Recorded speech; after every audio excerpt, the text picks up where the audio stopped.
को कोई भी दुख दर्द बताते थे, तो उनको घर तक वो सैलरी घर तक भी नहीं आती थी, उनको दे के आ जाते थे। बहुत जने का मदद करे पर सबने धक्का ही दिए, कोई से भी रुपया वापस नहीं आया। मेरे को तो अपने मुँह से अपनी तारीफ अच्छी नहीं लगती। अरे खुश हो गए, पापा भी इतना खुश हो गए, सबको फ़ोन कर के बता रहे कि मैं फ्लाइट से मैं हैदराबाद जा रहा हूँ, मैं हैदराबाद जा रहा हूँ। देखिए मैं एयरपोर्ट में खड़ा हूँ। टाइम बोलते उनको थे भी आपने बेटियों का कभी कमाई खा रहे, शादी नहीं कर, जवाब दे देने से कोई बड़े नहीं हो जाएंगे।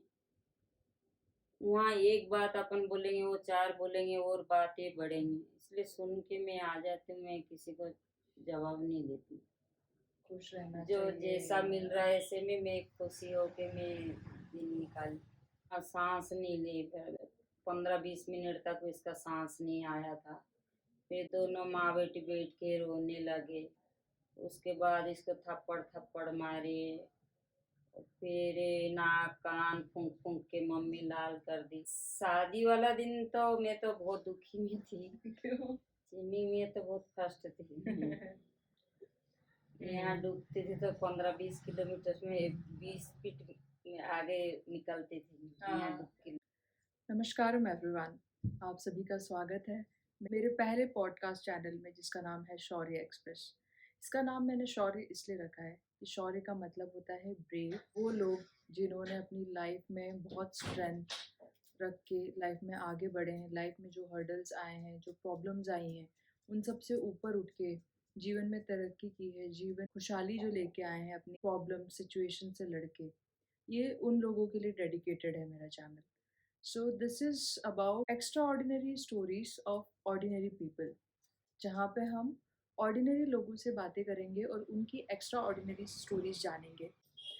तो आज का पहला पॉडकास्ट हम लोग करने जा रहे हैं मेरी माताश्री के साथ। मेरी माँ सिर्फ एक नाम नहीं बल्कि साहस की पहचान है। वो एक ऐसी महिला है, उन्होंने मेहनत को अपना स्वभाव बनाया और बुद्धिमत्ता को अपना मार्गदर्शन। उनकी जिंदगी जो रही है, 4 बच्चों को संस्कारों के साथ बड़ा करना और अपनी जिम्मेदारियों से एक घर बनाना, यह उनके उद्यम हौसले की एक कहानी है। वो समझदार हैं, मजबूत हैं, लेकिन उसके साथ ही एक मासूम सी हंसी और चुलबुले स्वभाव उन्हें और भी खास बनाते हैं। सरल, सच्ची और दिल से साफ। मेरी माँ एक बेहतरीन इंसान होने की मिसाल है। आज का यह पॉडकास्ट उसी नारी शक्ति, त्याग और प्रेम को समर्पित है। श्री गणेशाय नमः। तो मम्मी, मैं आज आपका स्वागत करती हूँ मेरे पहले पॉडकास्ट चैनल जिसका नाम है शौर्य एक्सप्रेस। और मेरा सौभाग्य है कि मैं पहला जो एपिसोड बना रही हूँ वो मैं आपके साथ बना रही हूँ, क्योंकि आप मेरे लाइफ में मोटिवेशन रहे हो और रोल मॉडल रहे हो कि मुझे लाइफ में किसके जैसा बनना है, तो मुझे आपके जैसा बनना है। कोशिश तो मैं करती हूँ लेकिन मैं बहुत सी चीज़ें नहीं कर पाती, लेकिन ठीक है। तो इस पॉडकास्ट की शुरुआत मैं करूँगी कुछ आपसे सवाल जवाब करके। तो शुरू करते हैं। ठीक है। तो सबसे पहले मेरा क्वेश्चन है कि अगर कोई इंसान आपको नहीं जानता होगा और उसे अगर हमें आपके बारे में बताना होगा, तो आप कैसे बताओगे खुद के बारे में, क्या बोलोगे उसको? नहीं जानता होगा तो कैसे बताएंगे? कुछ बताना होगा कि कुछ आपकी तारीफें, कुछ नेचर की बातें कि वो इंसान ऐसा है वैसा है, तो क्या बोलेंगे? तारीफ ही करेंगे। तो क्या तारीफ करोगे आप आपके बारे में?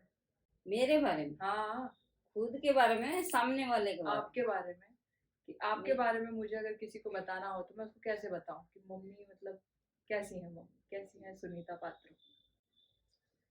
आपकी इच्छा, आप जैसे बता सकते। आपकी राय जानना चाह रही हूँ मैं।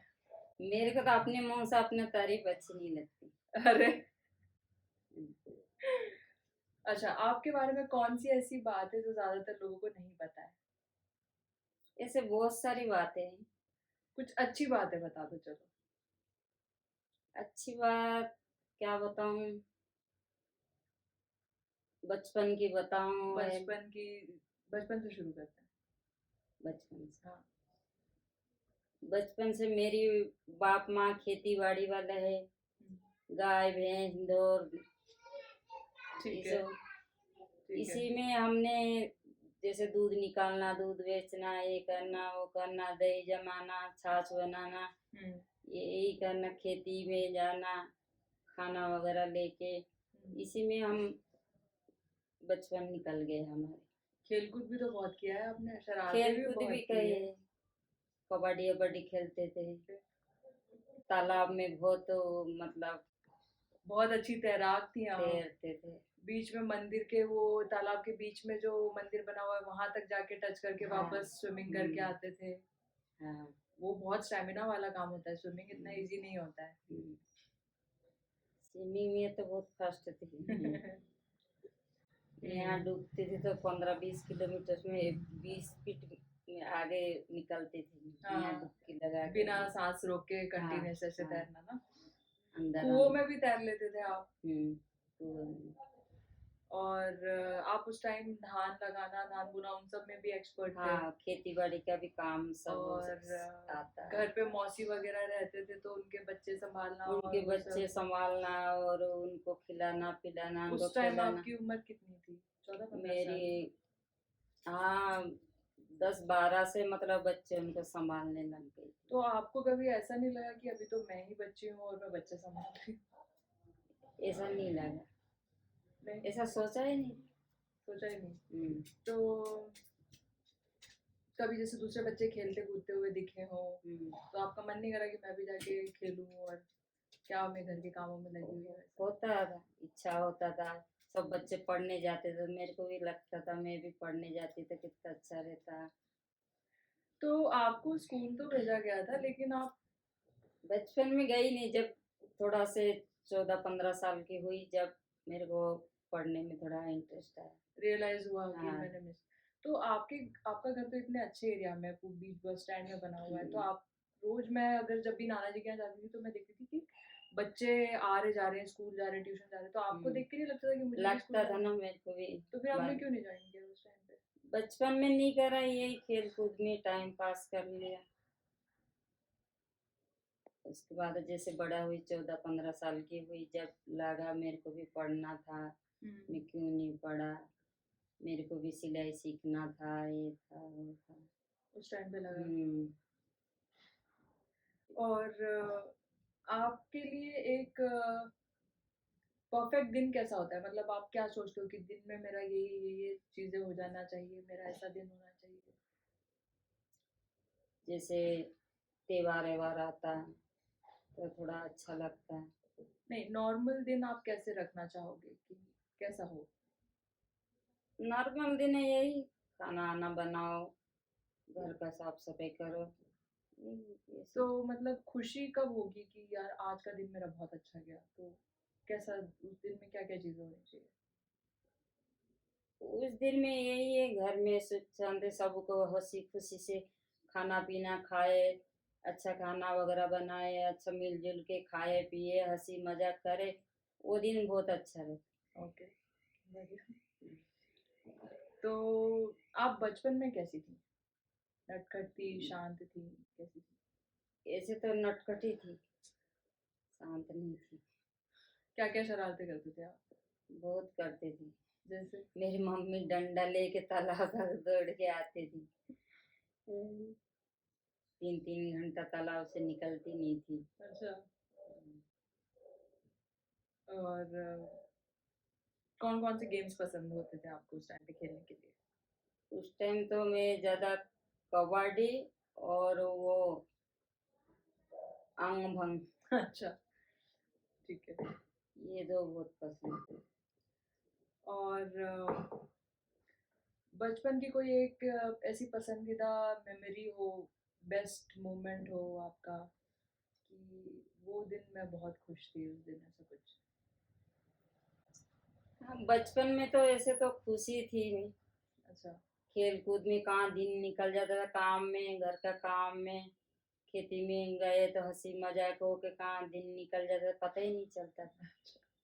आपको लाइफ में तब क्या सोचते थे आप कि मेरे को क्या करना है आगे जाके, कैसे रहना है? मेरे को आगे जाके क्या करा, मैं सोचती थी मेरे ज्यादा पढ़ाई तो करी नहीं है, यही मेरी बस घर में खाना बनाना, यही घरेलू काम में मेरा दिन निकलेगा, यही सोचती थी। ऐसा कौन सा इम्पोर्टेंट लेसन है जो आपने सीखा लाइफ में, आपको लगता है कि इंसान को ऐसा होना चाहिए तो उसकी ज़िंदगी अच्छे से कट जाएगी? मैं कभी सोचा नहीं है। कि इंसान को जो खुश रहना जो चाहिए जैसा मिल या रहा है ऐसे में मैं खुशी होके मैं दिन निकाल। पर आप ऐसे मेहनत तो बहुत करते थे। मेहनत तो करते थे पर मेरे को ऐसी कोई फरमाइश नहीं रहती। ऐसा तो जब आप यंग हुए तो आपने कभी ऐसे शादी के बारे में नहीं सोचा कि कैसा पति होना चाहिए या कैसा लाइफ पार्टनर मिलना चाहिए? ये सब भी मैं कुछ नहीं सोचा। कुछ नहीं सोचा था, सब छोड़ दिया था कि जो घर वाले हाँ, डिसाइड करे। बस वो जो करे वही। तो पहली बार जब पापा आए थे आपको देखने तो वो हम्म। एक्सपीरियंस कैसा था आपका? पहली बार जब आए थे मैं अकेली घर पे थी, एक मेरी दीदी की लड़की थी, मैं थी। हम्म। और ये और एक जन साथ में लेके आए हम्म। दंड पानी करके। हम्म। तो फिर वो आया, हमसे पूछा हम्म। तुम्हारे पापा मम्मी कहाँ। हम्म। तो हमने बोले खेत पे गए। हम्म। कौन सी खेत? तो बताए हमने इधर की खेत पे। तो उसको पता था, वो खेत पे लेके मम्मी पापा को गया। वहाँ फसल निकाल रहे थे वो कुछ। तो फिर वहाँ से मम्मी पापा दोनों थे। वहाँ से फिर पापा लेके फिर ये दोनों का आए घर। मेरे को बोले बेटा चाय पानी बना। हम्म। तो चाय बनाई। हम्म।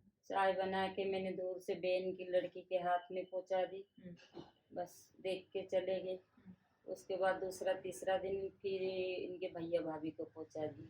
नहीं, फिर तो मम्मी दीदी। आपने जब उनको देखा तो आपको क्या लगा कि कैसे इंसान होंगे ये?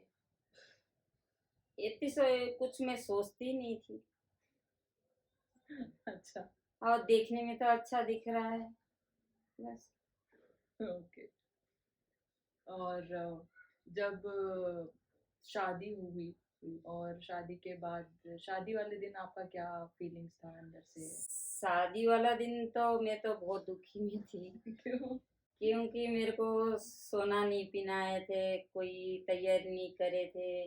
घर में सबको माता निकली थी, घर पे नहीं करे, फिर एक मंदिर में लेके करे थे। तो इसके कारण मैं दिन भर रो रही थी। अच्छा। मंडप में भी मैं रोई है। कि मैंने सोचा कुछ और हुआ कुछ। हाँ, मेरे को कोई ढंग से साड़ी भी नहीं पहनाए, मेरे को कोई तैयार भी नहीं करे। फिर आप शादी करके जब पहले दिन ससुराल गए तो उस दिन कैसा एक्सपीरियंस था आपका? उस दिन ठीक ही था। ठीक था। हम्म। फिर जब नई नई शादी हुई और वो घर छोड़ के ये घर रहना पड़ा तो कैसा लगा आपको? ऐसा कुछ मेरे को महसूस ही नहीं हुआ ऐसा। इनका भी बड़ा परिवार थे, भांजा भांजी बहुत थे। हमारे भी बड़े परिवार, घर भरा रहता था। तो मेरे को उसी में फिर ऐसा नहीं लगा कि मैं दूसरा घर आई। अच्छा। मेरे को अच्छा लगने लगा।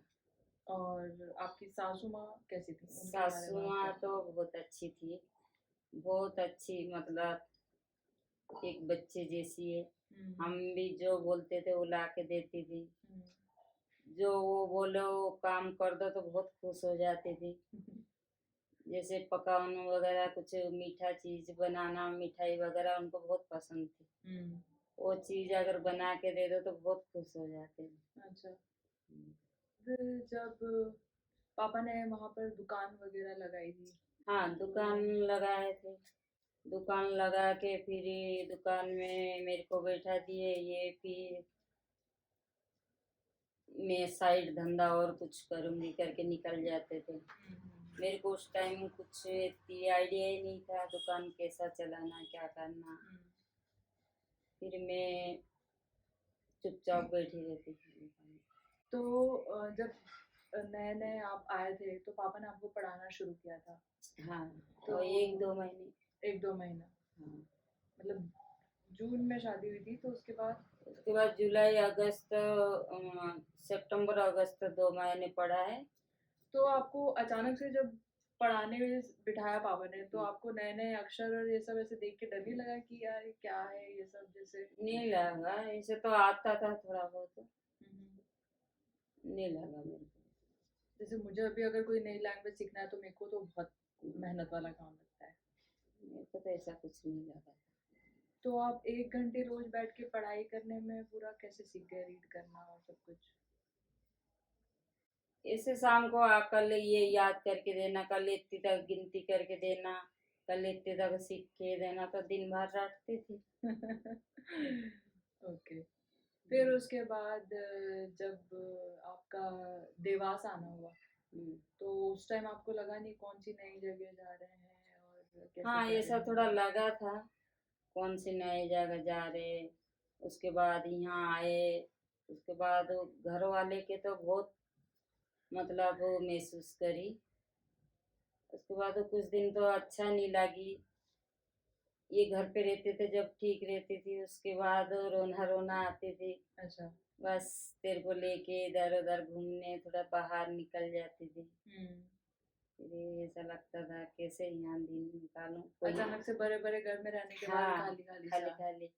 उसके बाद हिंदी भी नहीं आती थी। कोई आके पूछे तो कोई कहाँ गए बोलो तो आए बोलते थे, आए को गए बोलते थे, गए को आए बोलते थे। फिर उससे पहले जब मैं हुई तो उस टाइम आपकी क्या फीलिंग्स थी कि मतलब एक आपके पेट में बेटी एक बच्चा बेटी है और फिर एक उस बेटी भी टाइम हुई है? बहुत अच्छा, बहुत खुशी लग रही थी। अच्छा। बहुत खुश हो गई उस टाइम। और पापा वहीं पे थे जिस दिन मैं हुई थी? नहीं थे, ये खड़गपुर गए थे। तो फिर जब तीसरा दिन आए। पापा आए उन्होंने देखा तो उनका रिएक्शन कैसा था? वो भी बहुत खुश हो गए थे। अच्छा। खुश हो के बस हाथ ही पकड़ के बस ये करके बस वहीं बैठे रहे। जी जी। शुरू में तो तेरे बड़े पापा जैसे देखे ऐसे बोले मेरी मम्मी रहते, मम्मी आ गई। और कोई बोलते थे पापा की जैसी है। मेरे जैसे कोई भी नहीं बोलते थे। अच्छा। पापा पे गई है, कोई दादी पे गई है। अब सब बोलते मम्मी पे गई अब बोलते थोड़ा है। थोड़ा मिलता है। तो फिर जब आप यहाँ पर आ गए और पापा अपने काम में बिजी हो गए, हम्म, फिर मैं, फिर मेरे बाद फिर शशि हुई, फिर हम्म। ऐसे करके वो लाइफ का जो आपका जर्नी रहा। वो लाइफ चारों बच्चे होने के बाद थोड़ा मुश्किल ही था। चारों बच्चे को संभालना, नहाने जाओ तो दो बच्चे को स्कूल भेज के आती थी, ये दो घर पे रहते थे। नहाने जाओ तो कोई रखने के लिए कोई नहीं है, कब सोएंगे ये मैं नहाने जाऊं। ऐसे थोड़ी दिक्कत ही थी, बहुत दिक्कत आती थी। और कोई संभालने वाले नहीं। कि वो बहुत परेशान, सचिन बहुत परेशान करता था। बहुत मतलब मुश्किल से वो दिन निकला। तो उस टाइम पे अगर नानी यहाँ रह जाते थोड़े टाइम तो? नानी आए थे, संदीप होते समय 1 महीने रह के चले गए। उसके बाद वो बुलाओ तो बोलते थे मेरी खेती बाड़ी मेरे को उनका वहाँ यहाँ अच्छा पे नहीं अच्छा लग नहीं रहा, लगता होगा। वहाँ भाषा नहीं आ रही। जब संदीप हुआ था उस टाइम पे पापा घर पे नहीं थे और नानी ही सिर्फ अकेले घर पे थी और शशि छोटी सी थी और हॉस्पिटल ले जाने में लेट हो गए थे और संदीप घर पे हुआ था। हाँ, तो उस टाइम फोन भी नहीं था। फिर मेरी मम्मी भागी हुई, बड़ी मम्मी रहती थी बड़ी मम्मी के पास। बड़ी मम्मी गई दूसरा के घर फोन करने। टेलीफोन था लैंडलाइन, उनका घर से ऑफिस में फोन करी। फिर वो एम्बुलेंस लेके आए, जब तक वो ये घर पे हो गया। और सांस नहीं ली, फिर 15-20 मिनट तक इसका सांस नहीं आया था। फिर दोनों माँ बेटी बैठ के रोने लगे। उसके बाद इसको थप्पड़ थप्पड़ मारे। फिर नाक कान फूंक फूंक के मम्मी लाल कर दी। उसके बाद मैंने बोला मम्मी टांग पकड़ के हिला नीचे मुंडी करके। फिर हिलाई जब थोड़ा से छींका, उसके बाद और थोड़ा हिलाई जब जाके सांस आई। आपको ये इसलिए ध्यान था क्योंकि जब मैं हॉस्पिटल में हुई थी तो आपने एक बच्चे को देखा था जब ऐसा हुआ था तो डॉक्टर ने किया था, है ना? हाँ, वहाँ से आपको याद था याद कैसे था मेरे को, वो कैसे। बात उस टाइम याद आई। उस सिचुएशन में वैसी बातें याद करना बहुत मुश्किल वाली चीज़ हम्म, होती है, इतनी इजीली मतलब जब इंसान परेशान होता है तो होता उसको हाँ, सही चीज़ें मतलब याद दिमाग आई। में नहीं आती कि ये करना चाहिए। फिर देवी देवता मन्नत करने लग गए थे। तो माता-पिता बनने का सबसे संतोषजनक कौन-सा हिस्सा होता है? माता पिता बनने का तो बहुत बड़ा खुशी होता है, इतना खुशी होता है कि कह नहीं सकते। जब पेट में आता जैसे हलचल होने लगता, तो ऐसा लगता जब से मतलब इतना लगाव हो जाता, बच्चा कब इस दुनिया में आएगा, कब मैं देखूंगी, कब किसका जैसा होगा, यही मन में ख्याल आता है। ये वाला जो पार्ट होता है बच्चों को बड़ा करने में, हम्म, वो आपके हिसाब से क्या है? चुनौती वाला पार्ट उस टाइम जिस टाइम